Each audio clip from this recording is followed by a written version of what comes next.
Sahipsizler yeni bölümde bizleri neler bekliyor? Nefesleri kesen son bölümün ardından gözler artık yeni fragmana çevrildi.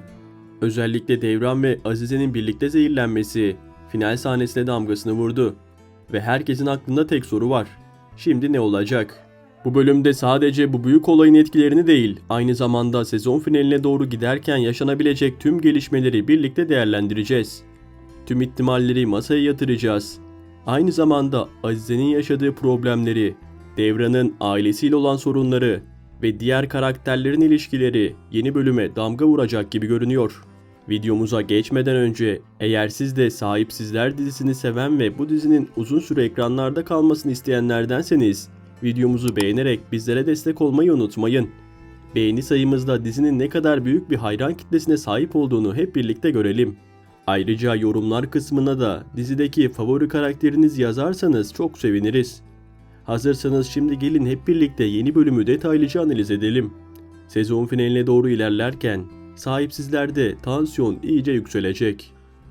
Meryem'in kıskançlığı sonunda kontrolden çıktı ve hepimizin korktuğu şey gerçekleşti. Azize ve Devran zehirlendi. Son sahnede yaşanan bu olay dizinin gidişatını değiştirecek kadar büyük bir kırılma anıydı. Aslında diziyi yakından takip edenler bilir. Sahipsizler çoğu zaman problemleri çok uzatmadan çözmeyi tercih eden bir yapım. Bu nedenle yeni bölümde Devran ve Azize'nin hızla hastaneye kaldırılacağını ve sağlık durumlarının kısa sürede toparlandığını görmemiz yüksek ihtimal. Ancak asıl mesele sağlık değil. Bu korkunç olayın arkasındaki gerçek. Zehirlenme olayının arkasında Meryem'in olduğunu öğrenmek karakterleri sarsacak. Meryem'in kıskançlık ve saplantı dolu duygularla hareket etmesi artık geri dönüşü zor bir yola girdiğini gösteriyor. Özellikle Devran'a karşı duyduğu imkansız aşkın Azize ile olan ilişkisini bozmaya çalışması bu karakterin ne kadar tehlikeli bir hale geldiğini ortaya koyuyor. Yeni bölümde Meryem'in yaşananlar sonrası bile planlar yapmaya devam edeceğini düşünüyoruz. Ancak bu defa işler onun için o kadar da kolay olmayacak. Azize'nin Meryem'e vereceği sert tepki izleyicileri hem duygusal hem de tatmin edici bir şekilde etkileyecek. Azize'nin artık susmadığını ve kendisine yapılanların hesabını sormaya başladığını görmek karakter gelişimi açısından da önemli bir adım olacak. Sezon finali yaklaşırken dizide bazı karakterlerle vedalaşmaya hazırlanıyor gibiyiz. Özellikle Fırat ve Meryem karakterinin diziye veda edeceklerini düşünüyorum. Bu iki karakter son bölümlerde izleyici nezdinde ciddi anlamda değer kaybetti. Meryem'in kıskançlıkları ve zarar verici davranışları, Fırat'ınsa diziye olan katkısının azalması, onları artık hikayede fazlalık haline getirdi. Senaryo gidişatına bakarsak bu iki karakter ya kendi istekleriyle ayrılacak ya da Devran gibi güçlü bir figürün müdahalesiyle diziden çıkarılacaklar. Devran'ın Meryem'in Azize ve kendisine zarar verdiğini öğrenmesi, sabrının taşmasına neden olabilir ve bu olaylara el koymasıyla karakterin veda sahnesi gelebilir. İzleyiciler özellikle Meryem'in bu hesaplaşmayı yaşamasını uzun süredir bekliyor. Ancak diziden ayrılacak isimler sadece bu ikiliyle sınırlı kalmayabilir. Sezon finali gibi kritik bölümler genellikle izleyiciyi şok edecek olaylara sahne oluyor. Bu yüzden dizideki kardeşlerden birinin hayatını kaybetmesi gibi yıkıcı ama etkili bir gelişme yaşanabilir.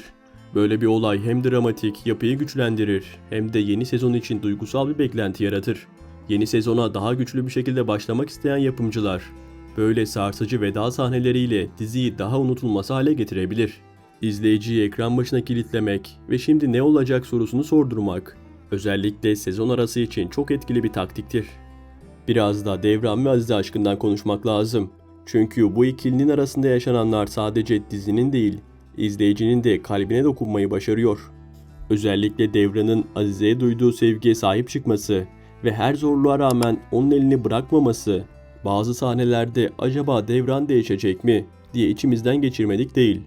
Ancak o bizi bir kez daha yanılttı ve ne olursa olsun hanımına sadık, güçlü ve sevdiğinin arkasında duran bir adam olarak karşımıza çıkmaya devam etti. Devran'ın bu tavrı sadece Azize'yi değil, ekran başındaki herkesi etkiliyor. Çünkü onun sevgisi öyle yüzeysel bir sevgi değil. Fedakarlıkla, sabırla ve mücadeleyle yoğrulmuş bir sevgi. Yeni bölümde bu aşk artık tam anlamıyla bir birlikteliğe dönüşecek gibi görünüyor. Devran ve Azize arasındaki duvarlar tamamen kalkacak. Aralarındaki sevgi daha görünür, daha sağlam bir hale gelecek. Ben açıkçası bu güzel aşkın çok daha anlamlı bir boyuta taşınacağını düşünüyorum. Belki sezon finalinde, belki de yeni sezonun ilk bölümlerinde Azize'nin hamile olduğu haberiyle karşılaşabiliriz. Bu gelişme sadece çiftimizin değil, tüm dizinin dengelerini değiştirebilir. Bebek haberiyle birlikte Devran'ın çevresinde yepyeni bir heyecan, umut ve hareketlilik başlayacak. Bir yandan eski defterler kapanmaya yüz tutarken, diğer yandan yepyeni bir hayat filizleniyor olacak. Devran ve Azize'nin bebek mutluluğu dizimize duygusal bir derinlik kazandıracak ve seyirciyle bu karakterler arasında bağı daha da güçlendirecek. Yan karakterlerin hikayelerinde ilk başta çok büyük kırılmalar yaşanmayacak gibi görünse de ilişkilerdeki denge ve olgunlaşma dikkat çekici biçimde hissedilecek. Özellikle Melis ve Cemo cephesinde uzun zamandır beklediğimiz gelişme nihayet yaşandı. Son bölümde ilk kez bu kadar yakınlaştılar. Duygularını açıkça ortaya koydular ve öpüştüler.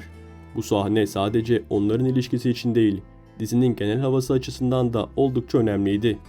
Bu yakınlaşma artık çiftimizin aşklarını daha cesur bir şekilde sahiplenmelerinin önünü açacak. Cemo daha önce yaptığı hatalarının farkına varmış gibi görünüyor. Eğer bundan sonra daha kararlı adımlar atarsa ve Melis de kalbinin sesine kulak verirse, bu iki aşığın gerçek bir çift olmaması için hiçbir sebep kalmayacak. İzleyici olarak onların bu yolculuğunda daha sağlam, daha olgun bir aşk göreceğimiz inancındayız. Diğer tarafta ise Yusuf ve Zeliha arasında yaşanan karmaşa yavaş yavaş çözülmeye başlıyor. Aralarına giren Buket şimdiye kadar pek çok sorun çıkarsa da artık bu mesele daha fazla sündürülmeyecek gibi. Çünkü hem Yusuf hem de Zeliha Buket'in etkisiyle birbirlerine zarar vermenin anlamsız ve yıpratıcı olduğunun farkına varacaklar. Bu farkındalıkla birlikte ilişkilerinin temelini yeniden kurma çabası içine girecekler. Ben açıkçası Yusuf ve Zeliha'nın yeniden eski uyumlarına kavuşacaklarını düşünüyorum. Elbette tamamen sorunsuz olmayacak. Sezon finaline kadar aralarındaki bağı güçlendirecek. Fakat işte tam da her şey yoluna giriyor derken sezon finali bölümünde büyük kırılmalar yaşanabilir. Belki geçmişten gelen bir sır, belki de yeni bir karar. Her şey bir anda darmadağın hale gelebilir. Sevgiyle güçlenen ilişkiler yeni sezona daha sağlam bir temel atarken son bölümde yaratılan kriz izleyiciye hem duygusal hem de merak dolu bir final yaşatacak. Dizimiz 18 Haziran Çarşamba akşamı sezon finaliyle ekranlara veda edecek. Bu sezon boyunca hem duygusal sahnelerle hem de güçlü karakterlerle izleyicinin gönlünde tat kuran dizimiz her bölümde heyecanı biraz da arttırarak çok özel bir sezon geçirdi. Sadık izleyici kitlesiyle ekranlarda kendine sağlam bir yer edinmeyi başardı. Özellikle son haftalarda artan tempo izleyicinin ilgisini yeniden yükseltti ve sezon finali öncesinde heyecanı yine tırmandırdı.